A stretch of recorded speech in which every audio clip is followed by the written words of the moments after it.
Assalamualaikum warahmatullahi wabarakatuh. Waalaikumsalam warahmatullahi wabarakatuh. Alhamdulillah. Alhamdulillahi rabbil alamin. Wal aqibatu lil muttaqin. Wassalatu wassalamu ala asyrafil anbiya'i wal mursalin wa ala alihi wa sahbihi ajma'in, amma ba'd. Faqala Allah ta'ala fil Qur'anil Karim, a'udzu billahi minasy syaithanir rajim.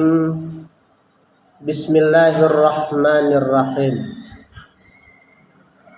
Inna a'tainakal kautsar fashalli li rabbika wanhar. Inna syani'aka huwal abtar. Shadaqallahul aliyyul azim. Kita berlindung kepada Allah dari godaan syaitan yang terkutuk dengan menyebut nama Allah yang Maha Pengasih lagi Maha Penyayang. Sesungguhnya telah kami berikan kepadamu Muhammad Al-Kautsar atau nikmat yang banyak. Fashalli li rabbika wanhar. Maka dirikanlah salat karena Tuhanmu dan berkorbanlah. Sesungguhnya orang yang membencimu, dia akan putus dari rahmat Allah.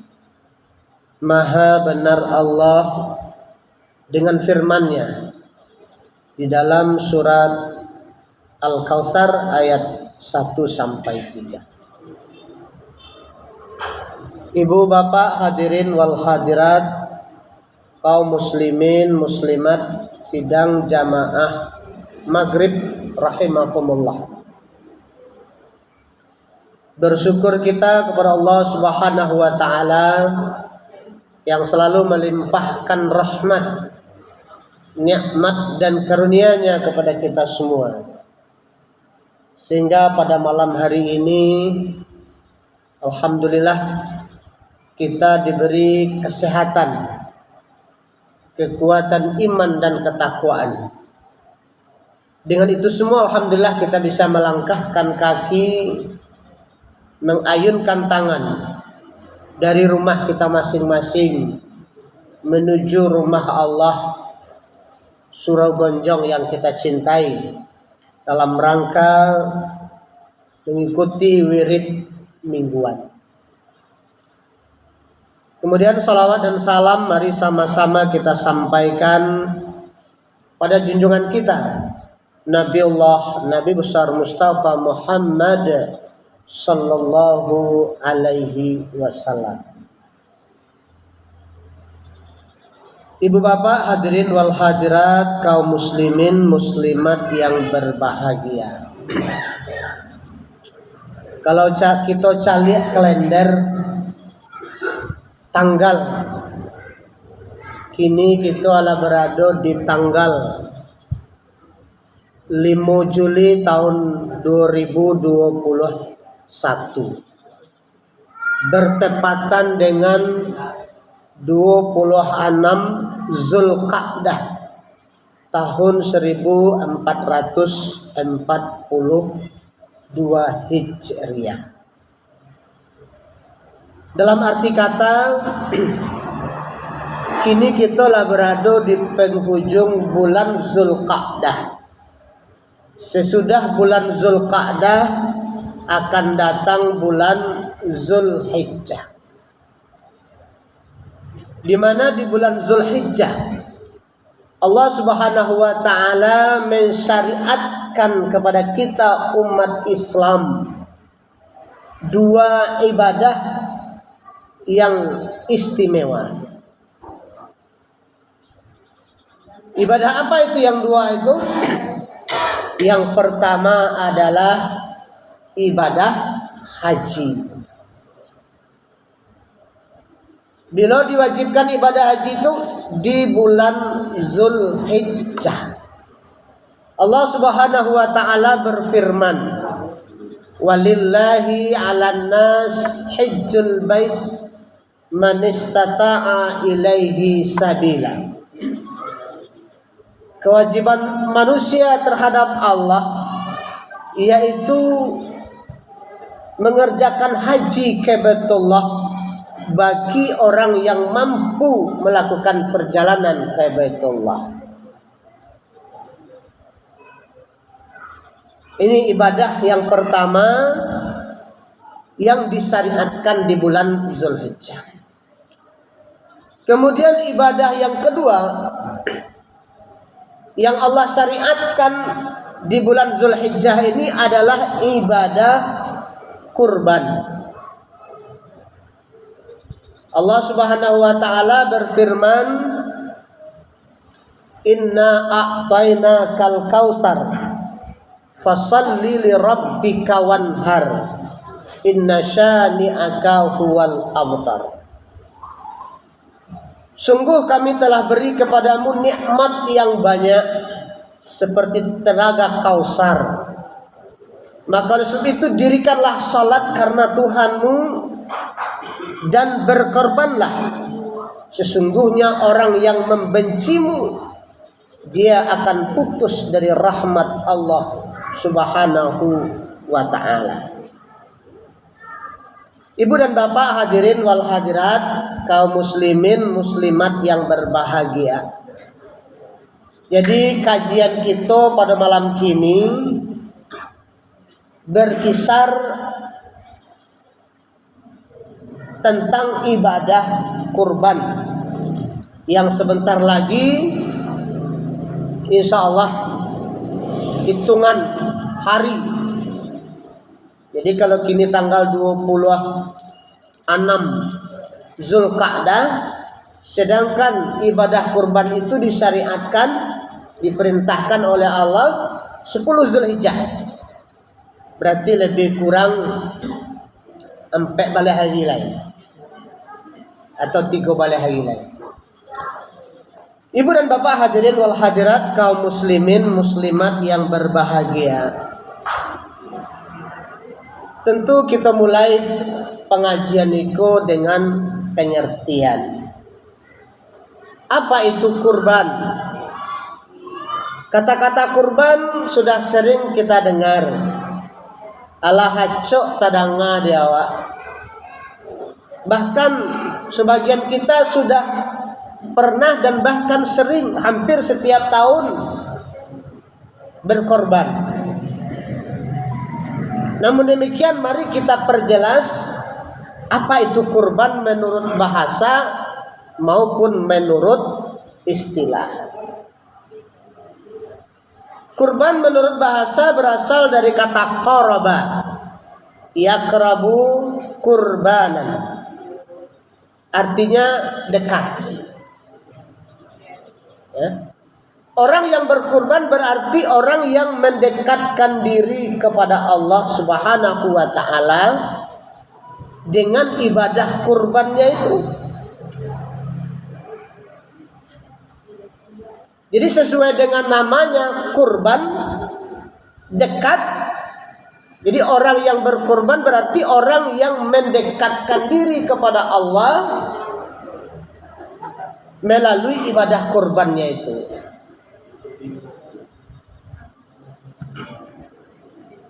Ibu dan bapak hadirin wal hadirat, kaum muslimin muslimat yang berbahagia. Untuk apa kita dekat kepada Allah? Kalau kita sudah dekat kepada Allah, insya Allah doa kita akan didengarkan, permohonan kita akan dikabulkan, keinginan kita, kehendak kita insya Allah diijabah oleh Allah Subhanahu wa ta'ala. Kalau kita Allah dakek dengan Allah Subhanahu wa ta'ala. Tapi kalau kita masih jauh dengan Allah Subhanahu wa ta'ala, tentu tipis kemungkinan doa kita akan diterima, doa kita akan dijabah, doa kita akan dikabulkan. Sementara kita jauh dengan Allah Subhanahu wa taala, si tukang mengabulkan doa itu. Bapak Ibu hadirin wal hadirat, kaum muslimin muslimat yang berbahagia. Pendekatan kepada Allah itu sangat perlu kalau kita ingin doa kita didengar, diijabah oleh Allah Subhanahu wa taala. Ibu dan bapak, jangankan kepada Allah Subhanahu wa taala, kepada manusia saja di dunia ini, kalau kita kurang dakik dengan seseorang, kita memohon bantuan kepada seseorang itu, tipis harapan, tipis kemungkinan permohonan kita akan dikabulkan. Contoh umpamanya, kita punya acara di desa kita kok. Acara katakanlah itu cara yang bersifat keagamaan atau mungkin olahraga. Lalu kita buat proposal, kita minta bantuan ke Bapak Wali Kota. Sementara kita sebagai panitia, baik ketua maupun anggota, ndak dakik je wali kota, ndak kenal je wali kota dah. Proposal awak masukan, awak sampaikan ke Bapak Wali Kota. Mungkin ajudannya akan menerima proposal itu. Taruhlah proposal diagian ke Pak Wali Kota. Pak Wali Kota mencari siapa kok kepengurusannya, siapa kok kepanitiaannya. Ada ndak orang-orang yang dikenal?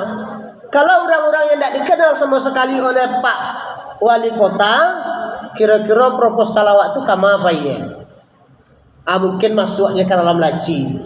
Alah seminggu, 2 minggu, alah sebulan, 2 bulan, tidak dibaca dek Pak Wali Kota.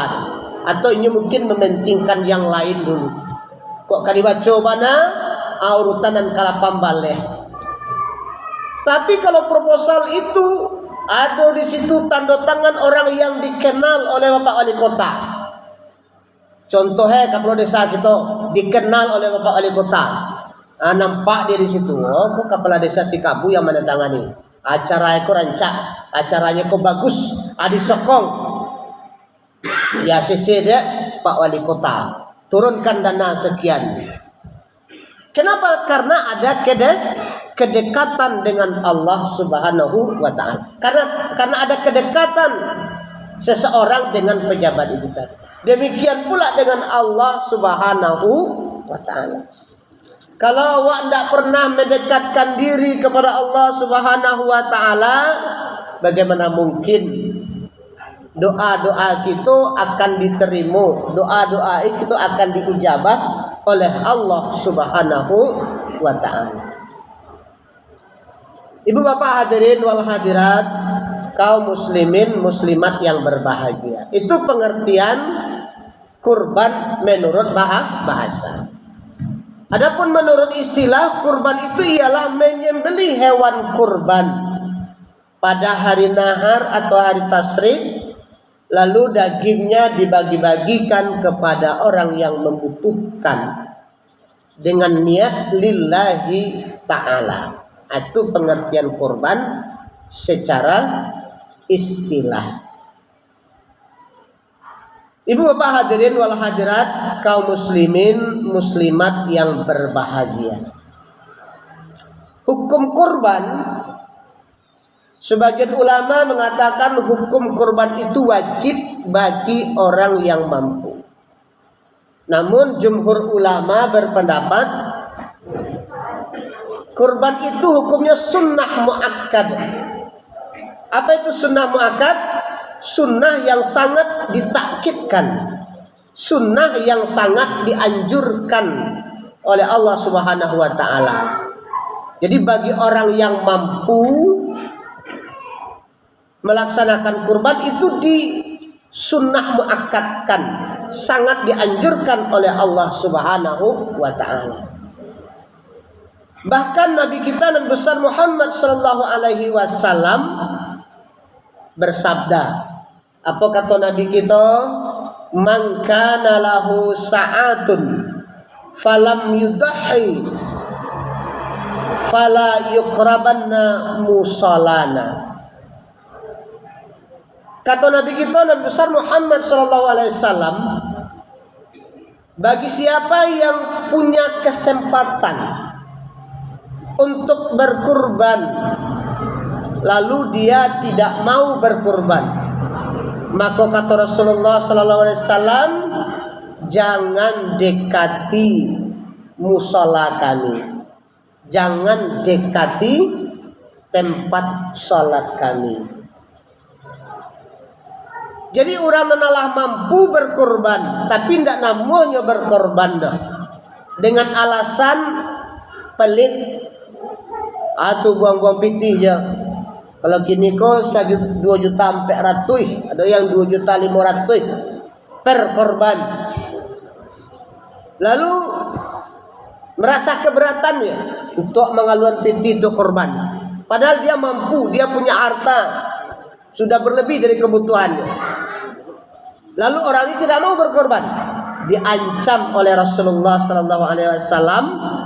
Apa ancamannya? Jangan dekati tempat salat kami. Tidak boleh ada Nabi kasugau dah. Tidak boleh ada Nabi kamu saji dah. Orang yang sudah mampu tetapi dia tidak mau berkorban.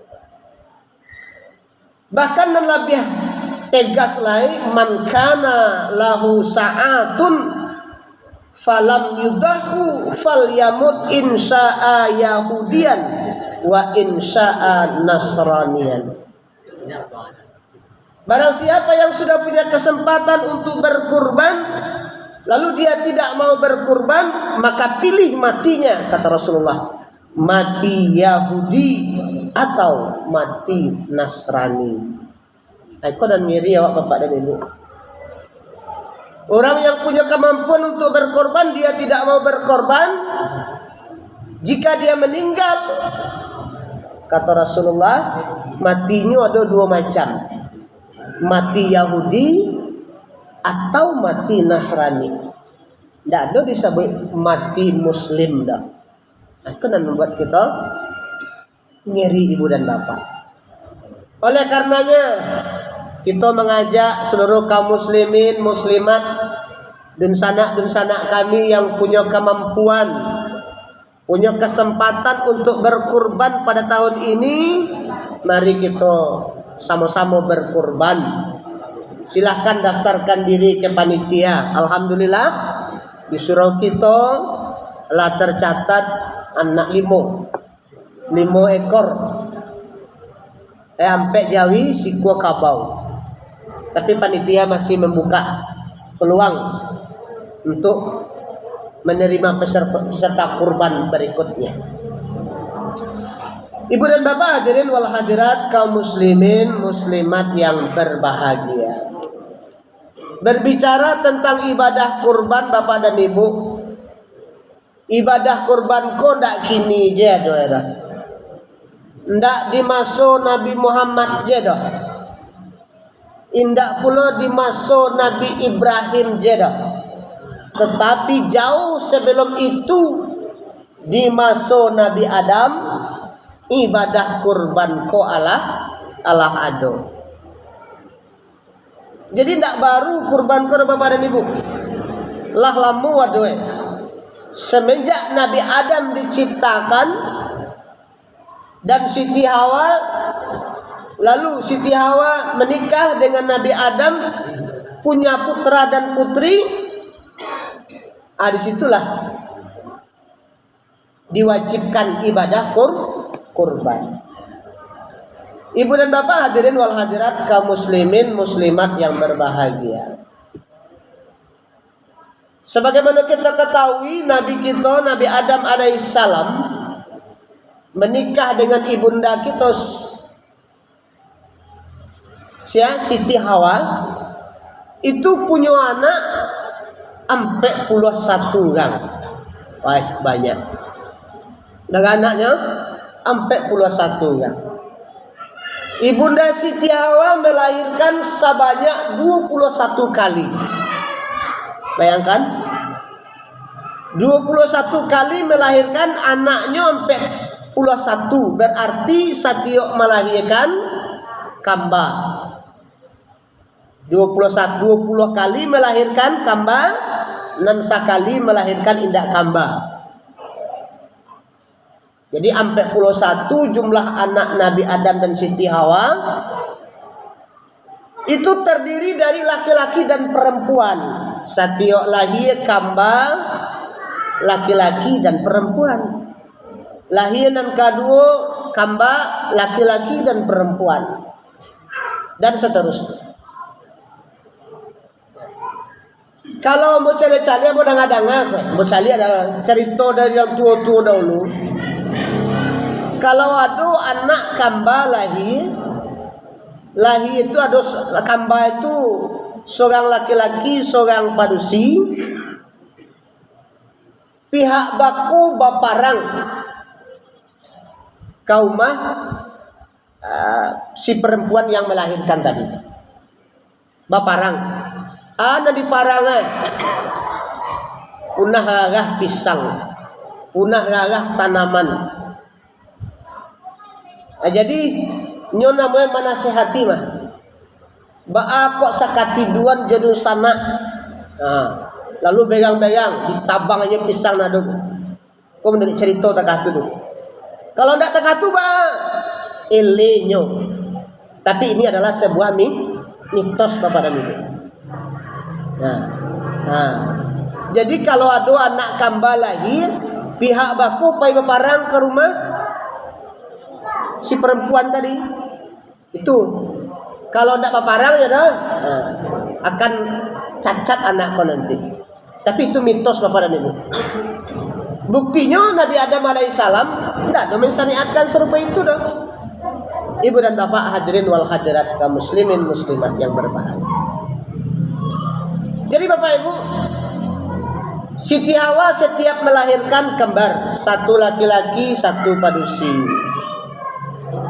Setelah anakku besar, remaja, dewasa, tentulah patut untuk menikah.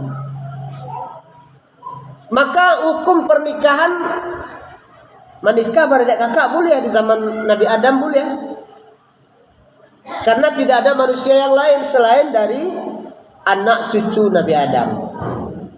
Tapi nikahnya nikah silang. Tidak boleh nikah dengan saudara kembar sama-sama lahir.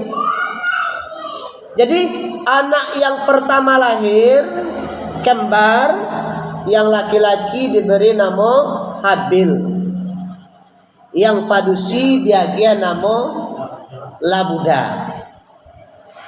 Kemudian melahirkanlah sekali lagi. Lahirlah sepasang laki-laki dia nama Qabil, yang perempuan dia nama Iklimah. Jadi mereka apalah tumbuh besar dewasa mesti menikah, maka hukum pernikahan silang, tidak boleh menikah dengan saudara kembar. Jadi si Habil ya mestinya berpasangan dengan Labuda. Iklimah, apa dia? Ya.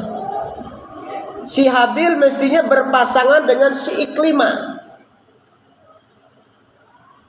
Si Labuda, ya, Labuda apa dia? Ya. Sedangkan si Qabil mestinya berpasangan dengan si Iklimah. Tetapi si Habil tidak terima. Ya. Si Habil tidak terima. Ba'am kau tidak terima.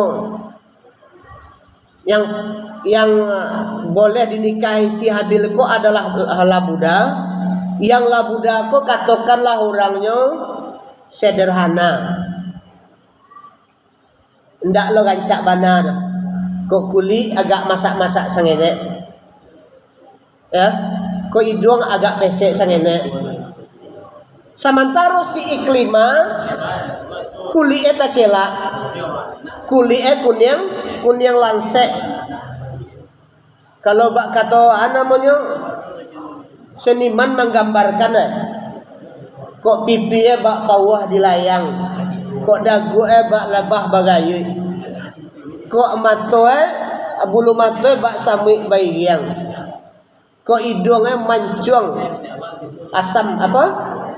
Ada sun sauleh. Ada sun tongga.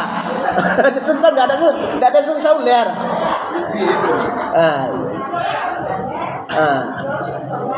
Oh itu. Bibi ana bak sam sauleh ikulah lamun ndak disabu yang melulup kan.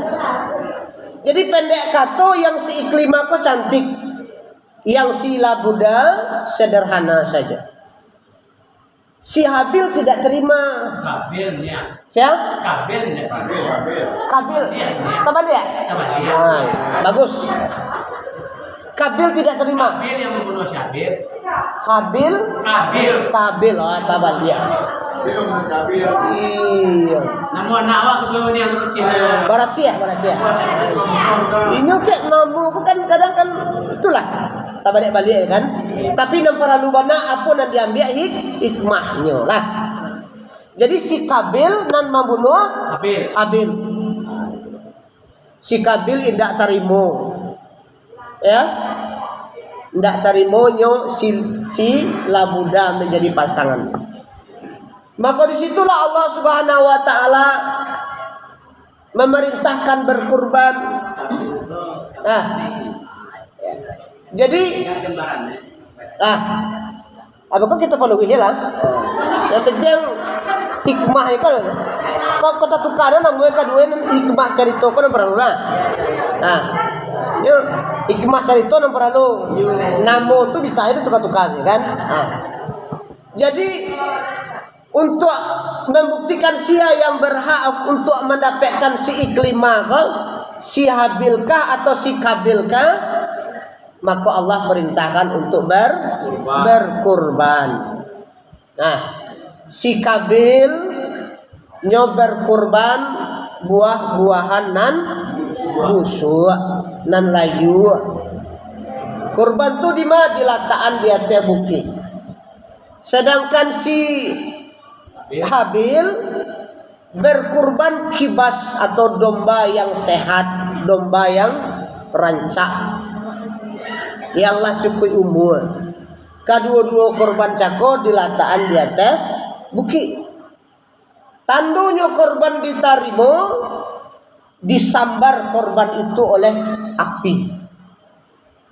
Nah, di antara dua korban itu nama yang disambar api. Ternyata yang disambar api adalah kurbannya si Habil, yaitu seekor kibas atau seekor kambing yang besar. Sementara kurban si Kabil tidak disentuh-sentuh di api. Kenapa? Yang satu alasannya karena Kabil berkurban tidak ikhlas. Ya, Kabil kurban tidak ikhlas. Yang kedua, Kabil memberikan tidak yang terbaik dari hartanya, tapi dipilihkannya yang terburuk, sehingga korbannya tidak diterima. Akulah kadang-kadang sifat Kabil ko sebagian turun tamun lo kepada awak atau kepada sebagian manusia. Bahamu ketugun zaman seisua, zaman musim jambu berbuah. Kalau nak rancak-rancak jambu itu untuk dijual. Tapi kalau nak pacah-pacahan dan jatuh-jatuh untuk disedekahkan. Itu nama itu sifat Kabil yang turun kenya. Ya. Pisang narabah dibawa ke surau. Anam pakabangkatan dan untuk dijual ke balai sinayan. Itu sifat Kabil.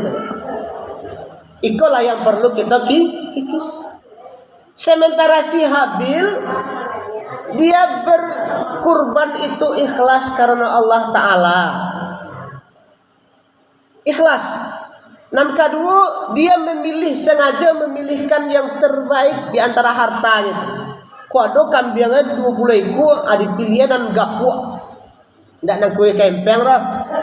Tapi nak gapuk, nak semo itu nak korbankan. sehingga kurbannya diterima. Jadi dengan demikian ya diputuskanlah bahwa korban si Habil diterima, lalu dia berhak menikahi si Iklimah. Tentu si Kabil ko batambah mempuduang hati, batambah paneh hati, batambah sakit hati. Dikatakan yo ayahnya indah adil, ayahnya pilih kasih. Sehingga dalam sejarah ya si Kabil dan si Habil ko baburu. Si Kabil mengajak adiknya si Habil minta izin ke ayah pai baburu. Ayah Nabi Adam, izinkan kami pai baburu ke dalam hutan. Ya. Di hutan ko banyak kejadian-kejadian yang membuat akan celaka si Kabil. Kadimakannya dia lagi mau si Kabil ko asyana menolong si Habil. Ditolong adik si Habil. Tapi balasannya buguk. Bakal orang air susu di balik jo tubuh. Lah hampir mati si Kabil ko kadimakannya dari mulai adik tolongnya dia. Akatiko adik menyubarang di jabatan kayu sabatang tagalici adik pantang yang menolong. Alasannya cubo hidup mandiri. Sampai-sampai ada rencana di si Kabil untuk membunuh adik itu. Ya, dibunuh adik itu. Berencana dia membunuh. Baca caranya membunuh. Ya, dicari batu gadang. Ketika dia sedang takalok dia ke batu dan sudah latih pai baburu untuk istirahat di batu bersanda-sanda. Dia ambil batu na gadang diampeh ni kepala dia. Ko niat busuk lah ada apa? Supaya adik eko mati atau tu nyok kamu dapat Iklimah lain. Betullah persaingan bapak dan ibu. Berdek kakak apa? Gara-gara padusi. Ibu dan bapak hadirin wal hadirat kaum muslimin muslimat. Sampailah dibunuh adik Ecako. Si Habil dibunuh oleh Kabil. Setelah terbunuh bayang terjadi bapak ibu. Si Kabil bingung loh. Ba bingung pertama rasa cameh. Yang kedua rasa takut. Beko tiba di rumah ba mengatakannya kaya. Jujurkah atau padutokah? Dalam padu itu pemanong-manong lah. Tadi pangan ko. Alah sahi samalam. Ya, nan jenazah adik eko alun jo di kuburan lah. Disandang jo incin kamari. Ya, kemudian anan menunjukan yaitu Allah mengirim 2 ekor gagak, lalu gagak itu bercakap. Sedang tabang tu bercakap, cu. Mati si ku, jatuh na mati kau. Lalu gagak nan masih hidup turun lo ke tanah, di kakeh tanah. Terbentuklah sebuah lubang. Di ejo pagu je contoh nan mati cakok dek gagak nan hidup. Sesudah itu ditimbun. Diperhatikanlah hal iko dek Kabil. Ya, diperhatikanlah. Maka diambillah kesimpulan, otakah tu kira cara mengubuannya. Kalau seseorang Allah meninggal, maka dicarilah bilah atau kayu atau apa, dicuki-cuki tanah, terbentuklah sebuah lubang, kemudian disitulah dikuburkan adik. Ibu bapak hadirin wal hadirat kaum muslimin muslimat yang berbahagia. Jadi ibadah kurban itu lah lama ada. Semenjak dari Nabi Adam alaihissalam, anak keturunan Nabi Adam alaihissalam, sampai ke Nabi Ibrahim, sampai pula kepada Nabi kita Nabi besar Muhammad sallallahu alaihi wasallam. Kalau di masa Nabi Ibrahim apa kisahnya, ibu dan bapak?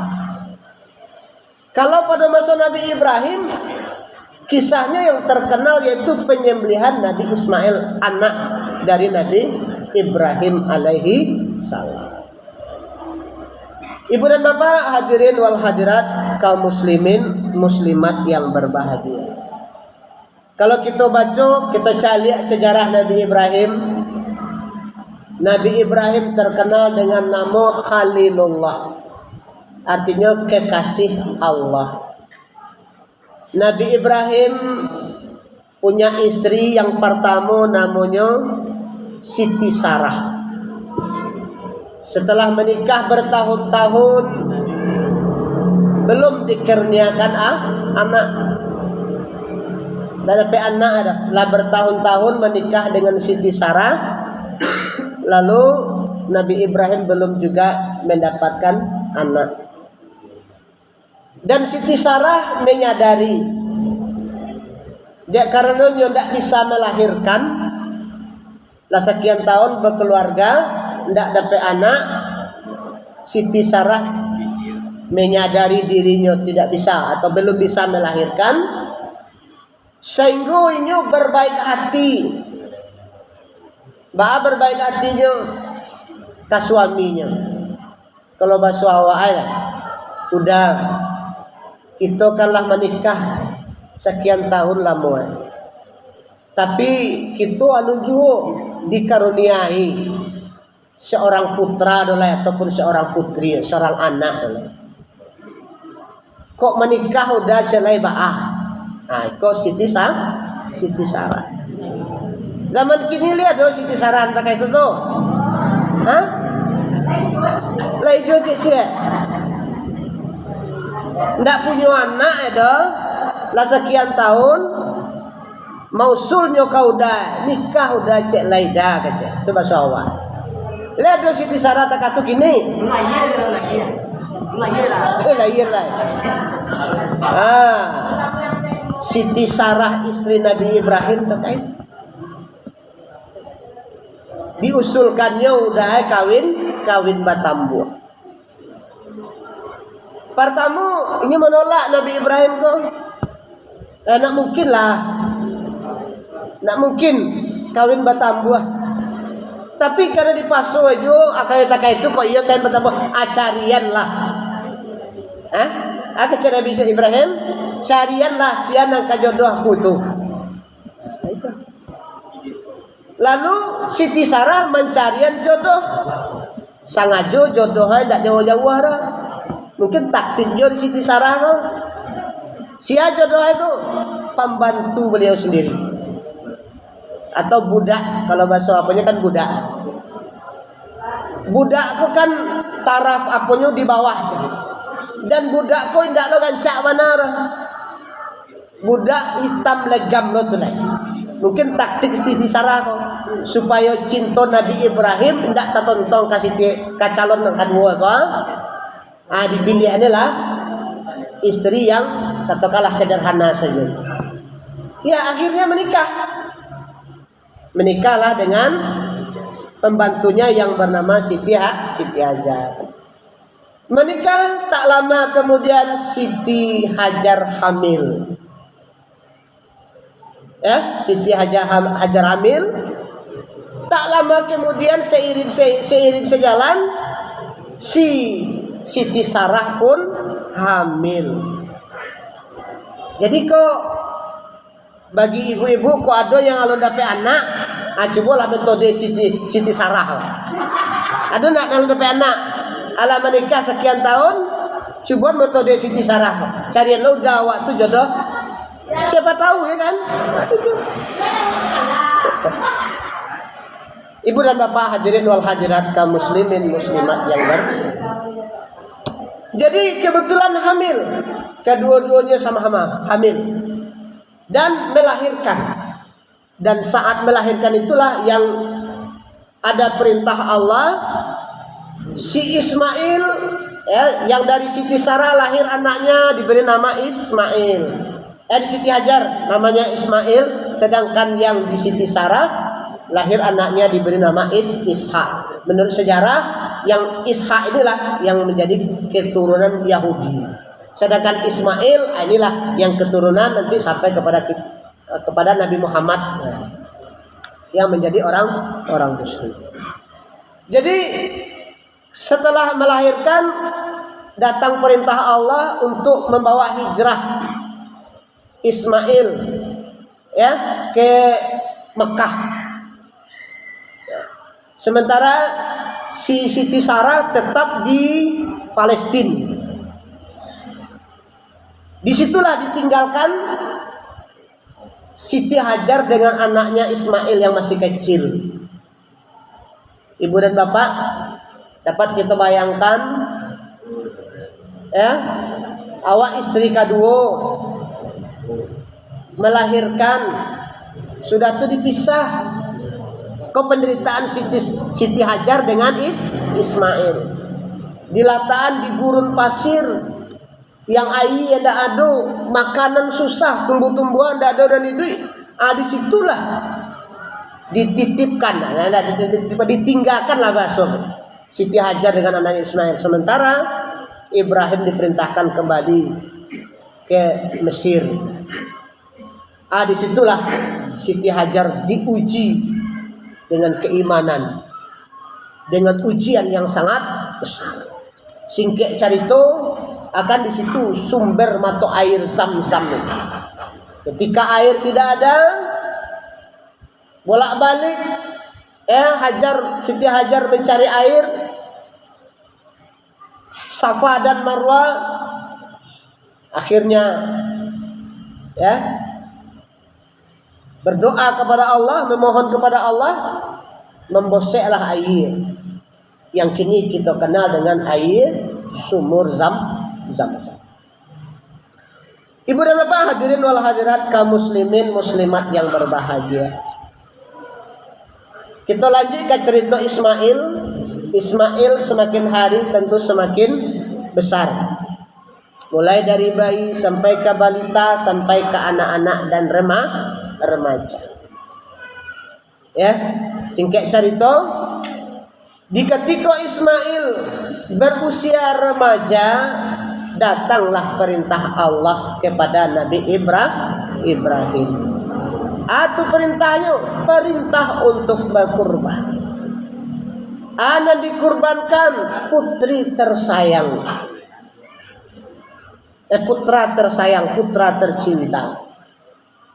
Namun bapak dan ibu, perintahku datangnya melalui mimpi. Bermimpilah Nabi Ibrahim pada tanggal 8 Zulhijjah.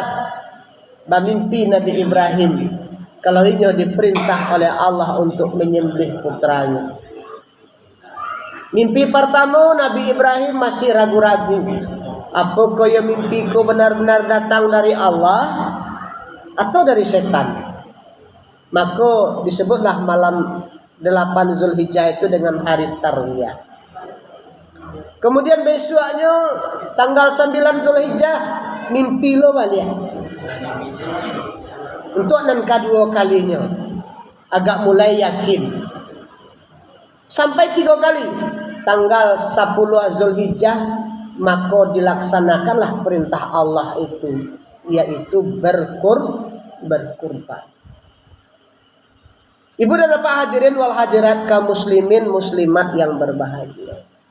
Sabananya Nabi Ibrahim alaihissalam diuji oleh Allah sejauh mana keimanan dan ketaatannya kepada Allah dibanding kecintaannya kepada putranya. Sebab dulu Nabi Ibrahim pernah berkurban. Kurbannya 100 ekor unta. 100 ekor unta, 300 ekor jawi, 1000 ekor kambing. Itu banyak kurban Nabi Ibrahim. Dikurbankan itu, disembelihnya, lalu dibagikan dagingnya itu kepada masyarakat. Kagum masyarakat, bahkan malaikat pun kagum. Yu dermawan Ibrahim koma. 100 hikua untuk 300 ekor lembu, 1000 ekor kambing dikurbankan, dibagi-bagikan ke masyarakat. Sehingga banyak yang memuji, yang menyanjung Nabi Ibrahim sebagai orang yang dermawan. Bahkan malaikat juga kagum. Di saat itulah timbul rasa sifat manusianya Nabi Ibrahim. Terucaplah dari mulut Nabi Ibrahim, kalau bakurban 100 ikut untung, 300 ikut kambing, 1000 ikut domba kecil sangenek baru tuh mah. Ndak barek gitu doh. Kalau ada anak buka, ketika itu Nabi Ibrahim ada punya anak lah. Anak ambo korbankan mah demi cintanya kepada Allah, demi taatnya kepada Allah. Itu. Jadi orang memang Bapak dan Ibu, katiku inyo alun punyo, memang inyo berjanji.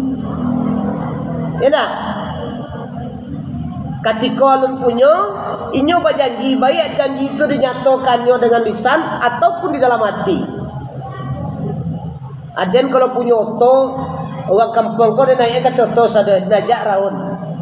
Tu bila tu, ketika nyo punya oto, Allah punya oto, lupa jo janji itu.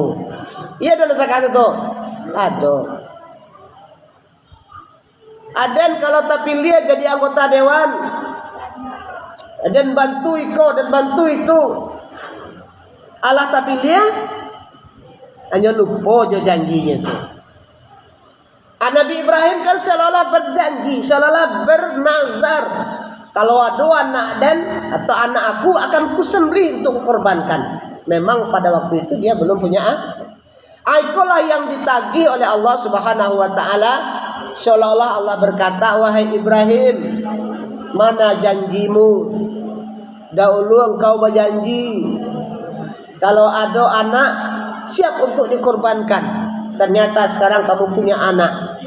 Ayo tunaikan janjimu itu. Itulah turun perintah melalui mimpi. Malam pertama datang mimpi, malam kedua datang mimpi, sampai 3 kali. Akhirnya Nabi Ibrahim yakin itu adalah benar-benar perintah Allah. Ibu dan bapak hadirin wal hadirat, kaum muslimin muslimat yang berbahagia. Waktu salam untuk panjangnya. Jadi bapak dan ibu, ketika Nabi Ibrahim akan melaksanakan kurban cakong, ya, setan sibuknya bukan main. Sibuk setan.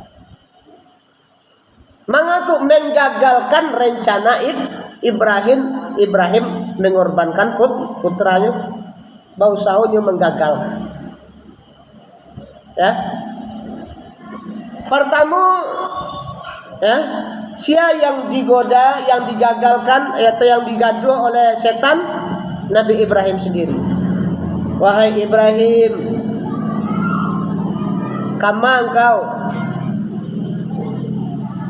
kapai berkurban dengan anak. Kita mundur cerita sedikit Bapak dan Ibu.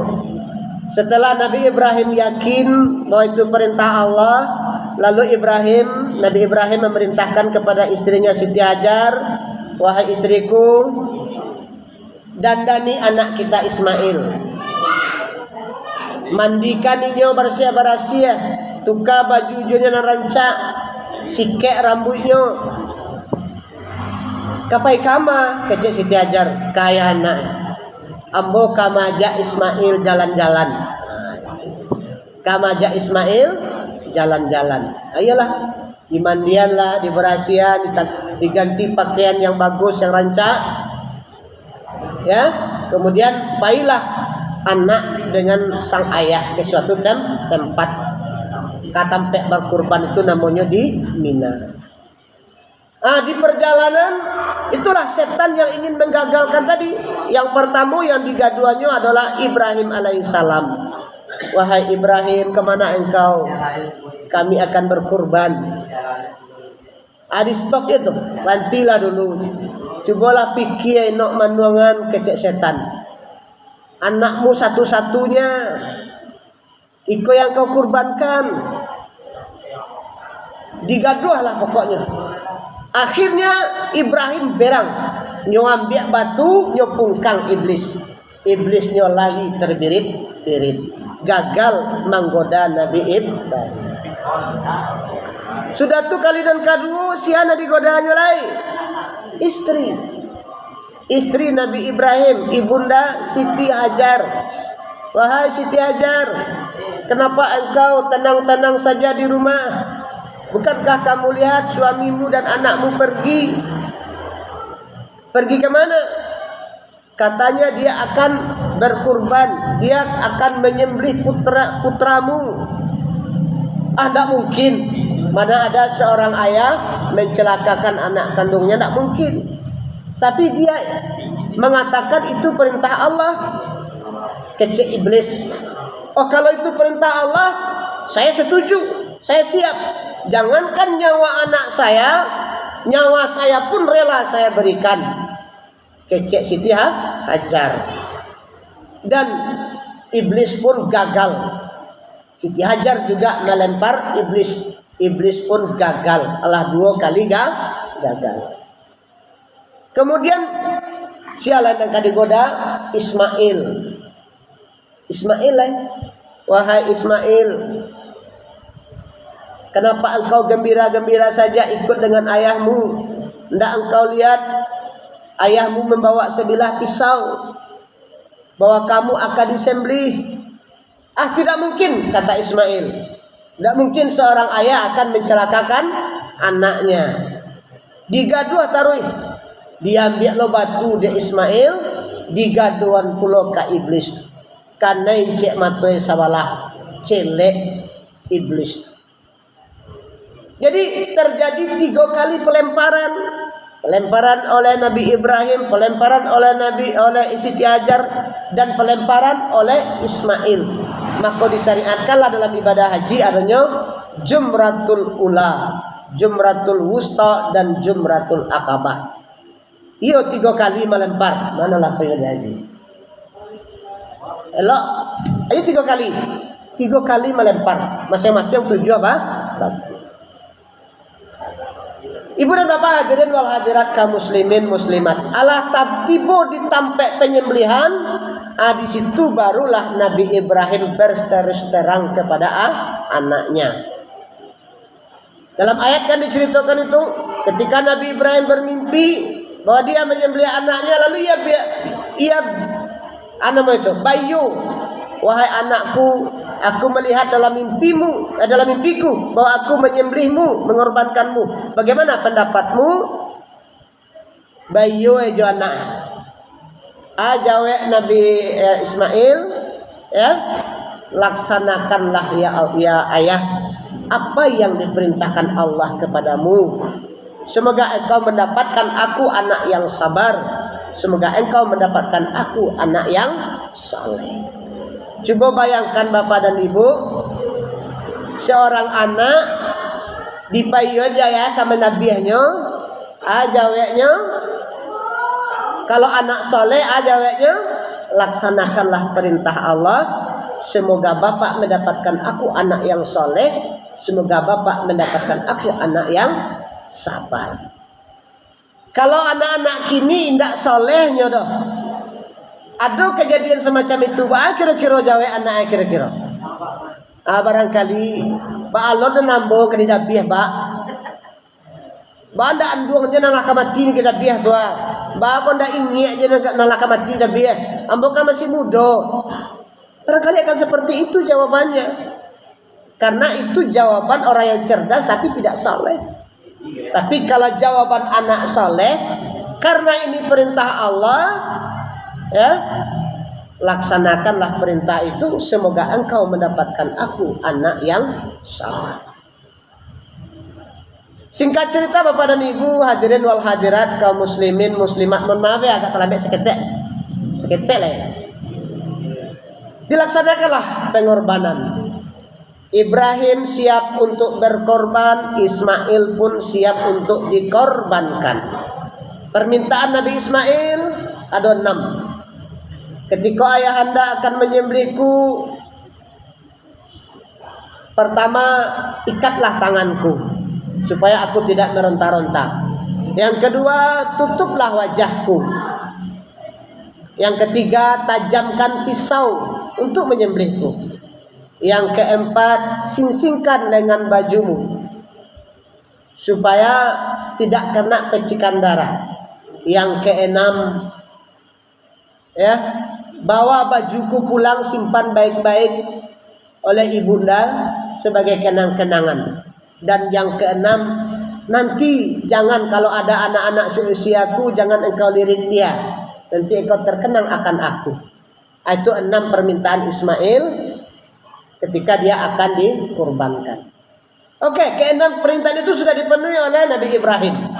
Nabi Ibrahim siap, ya, lah dikabek tangannya, dilampok matanya, ditalan tangan di sebuah batu atau tanah, ya, dan siap untuk disembelih. Ternyata diosohan pisau cakok tidak mempan. Berkali-kali tidak mempan. Heran. Bagus. Maja pisau kan? Tidak maja dah. Kecil Ismail, barangkali ayah belum ikhlas. Lahi ikhlas. Atau mungkin aku yang belum ikhlas. Buka kabek bokong, itu dah kan? Kalau kabek kau kan kesannya tidak ikhlas, kau buka kabek kau. Dibuka kabek, ya kan? Tidak bakabek kaki, tidak bakabek tangan, dicoba balik moson pisau, indak juga mempan. Bahago. Ibrahim belum yakin oleh pisau kau tadi diasah tajam bana, dicubuan ke batu,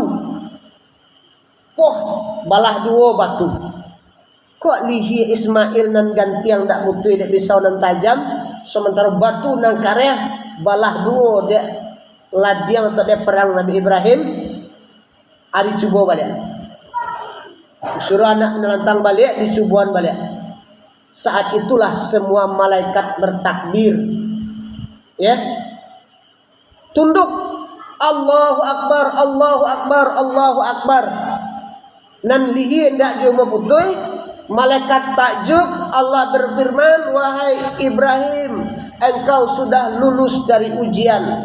Kami mengganti dengan sembelihan yang besar. Allah kirim melalui Jibril kibas, maka kibas itulah akhirnya yang dikorbankan lagi, dan Ismail selamat.